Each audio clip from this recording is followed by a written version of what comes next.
Hello dear students, आज हम लोग देखेंगे क्लास 12th अकाउंट्स का फर्स्ट लेसन जिसका नाम है financial statements of not for profit organisation. इसको एनपीओ भी आप बोल सकते हो। उसके बाद मैंने एक फर्स्ट क्वेश्चन दिया हूँ इसमें, from the following information prepare a receipt and payment account of a club as on 31 December 2010। इस लेसन को 3 हिस्सों में बांटा गया है। सबसे पहले तो रिसिप्ट एंड पेमेंट अकाउंट बनाना सीखना है आपको, उसके बाद इनकम एंड एक्सपेंडिचर अकाउंट और उसके बाद बैलेंस शीट फाइनेंशियल स्टेटमेंट जो होते हैं। ये लेसन में बेसिक चीज़ें ये रहती है कि जो नॉन प्रॉफिट ऑर्गेनाइजेशन होते हैं, जैसे कि कोई गुरुद्वारा है, चर्च है, टेम्पल है, मस्जिद है, या फिर कोई सोसाइटी वाले क्लब है, या फिर कोई एनजीओ है, उनका जो अकाउंटिंग होता है वो कवर होता है इसमें। तो इसमें नेट प्रॉफिट नहीं आता है, तो उसकी जगह क्या आएगा वो सब बाद में आगे लेसन में आपको समझ में आएगा। अभी आपको समझना है receipt and payment account. Receipt and payment account basically cash account जैसा इक्विवेलेंट होता है। जैसे आप लोगों ने 11 में पढ़े थे कि डेबिट साइड में कैश रिसिप्ट को आप रिकॉर्ड करते थे और क्रेडिट साइड में कैश पेमेंट को, ठीक वैसे ही रिसिप्ट एंड पेमेंट का काम होता है। मतलब जिसको कैश अकाउंट अच्छे से बनाना आता है उसको ये बहुत ईजिली समझ जाएगा। तो सबसे पहले देखो, आप लोग क्वेश्चन में दिया है सब्सक्रिप्शन रिसीव्ड।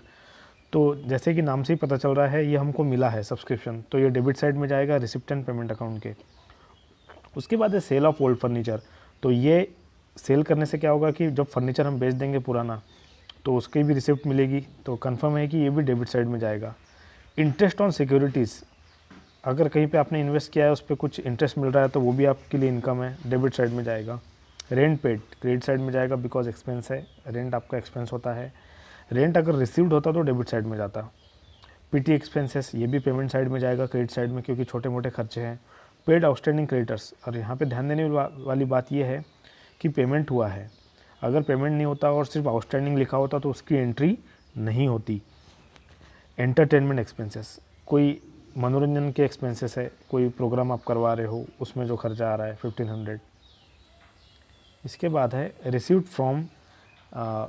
फ्रॉम एंटरटेनमेंट, ये भी इनकम होती है।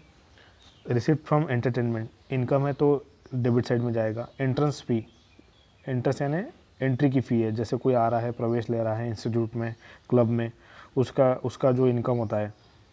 प्रिंटिंग ये भी एक्सपेंस है, क्रेडिट साइड में जाएगा, पेमेंट साइड में। एडवर्टाइजमेंट मतलब कॉम्पलेट वगैरह छाप रहे हैं, बोर्ड लगा रहे हैं, बड़ा बैनर लगा रहे हैं, उसके expenses 400। Purchase of government securities, ये इन्वेस्टमेंट का खर्चा है तो ये 5000, ये भी पेमेंट साइड में जाएगा। परचेस ऑफ बुक्स, ये भी एक्सपेंस है 600, किताबें खरीदे, फर्नीचर खरीदा, परचेस ऑफ फर्नीचर, ये भी एक्सपेंस है 800। अब इन सबको मैंने बता दिया हूँ आपको किस साइड में लेना है, तो आपको एक फॉर्मेट बनाना पड़ेगा जो मैं आपको अब दिखाता हूँ। रिसिप्ट, डेबिट साइड में रिसिप्ट लिखना होगा डीआर और अमाउंट, और क्रेडिट साइड में लिखना होगा पेमेंट और सीआर, क्योंकि ये कैश अकाउंट के फॉर्मेट में ही चलता है। कैश अकाउंट में आप लोग पर्टिकुलर्स अमाउंट लिखते थे, डेट भी होती थी, और क्रेडिट साइड में पर्टिकुलर्स अमाउंट, लेकिन वहाँ पर डेट नहीं है, वहाँ पर डेट भी होती थी, और वहाँ पे पर्टिकुलर्स होता था। यहाँ पे रिसिप्ट है डेबिट साइड में, और वहाँ पर पर्टिकुलर्स होता था, लेकिन यहाँ पर क्रेडिट साइड में पेमेंट है। और सबसे इंपॉर्टेंट चीज़ ये देखो लास्ट में लिखा है, in the cash book of the club on 1/4/2019, यानी जब ओपनिंग जब हुई थी, जब साल शुरू हुआ था, तब इनके पास 6000 का बैलेंस था, तो ये ओपनिंग बैलेंस बनेगा। टू बैलेंस बीडी लिखना पड़ेगा या फिर टू ओपनिंग बैलेंस लिखना पड़ेगा हमें। तो ये हो गया क्वेश्चन, थोड़ा हमने देख लिए, थोड़ा बेसिक डिस्कशन कर लिए। अब आंसर देखते हैं इसका जो मैंने सॉल्व किया हूँ।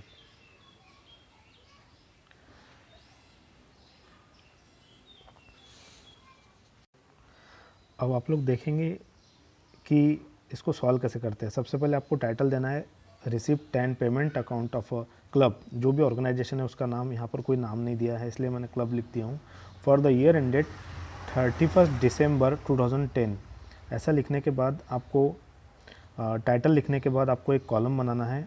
देख सकते हो आप लोग यहाँ पर मैंने बनाया है। आपको रिसिप्ट साइड में कुछ 8-10 लाइनें छोड़नी है, और इधर क्रेडिट साइड में, पेमेंट साइड में 8-10 लाइनें छोड़नी है।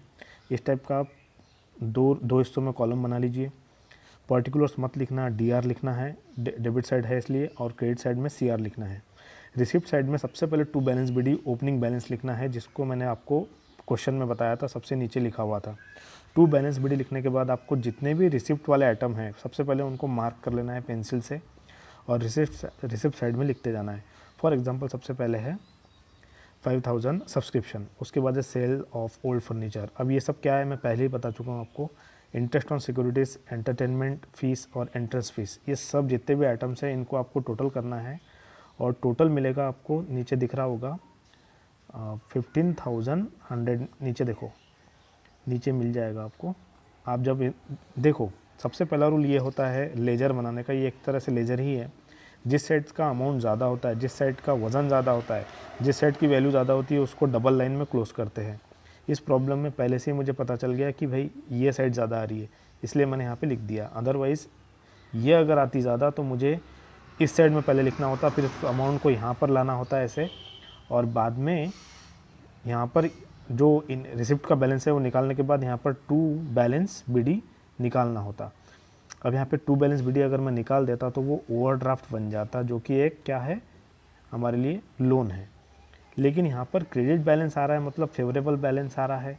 अगर आप लोग प्रॉब्लम में देखो तो पहले से मैंने सॉल्व कर दिया है, देखो यहाँ पर तो बाय बैलेंस सीडी आ रहा है और बाय बैलेंस सीडी की वैल्यू आ रही है 4340। तो ये वैल्यू जो आ रही है ये फेवरेबल वैल्यू है, अच्छी वैल्यू है।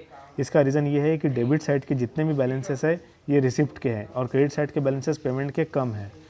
तो पेमेंट साइड के बैलेंसेस देख लीजिए, रेंट दिया है 1200, पीटी एक्सपेंसेस दिया है 110, आउटस्टैंडिंग क्रेडिटर्स पेमेंट हुआ है इसलिए मैंने ब्रैकेट में लिखा है पेड, वो वैल्यू दी है 850।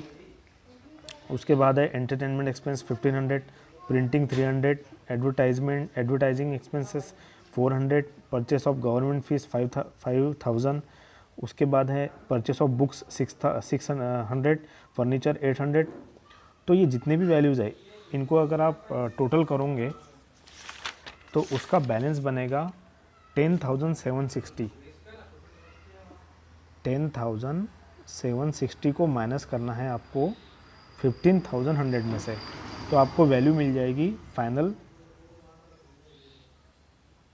4340। आपको ये स्क्रीनशॉट लेना है इस प्रॉब्लम को, और स्क्रीनशॉट लेने के बाद आपको खुद को करके देखना है। सबसे पहले आप लोग प्रॉब्लम का स्क्रीनशॉट ले लीजिए, उसके बाद आंसर खुद बना के देखिए, और मेरा गाइडेंस इस प्रॉब्लम से आपको मिल गया होगा।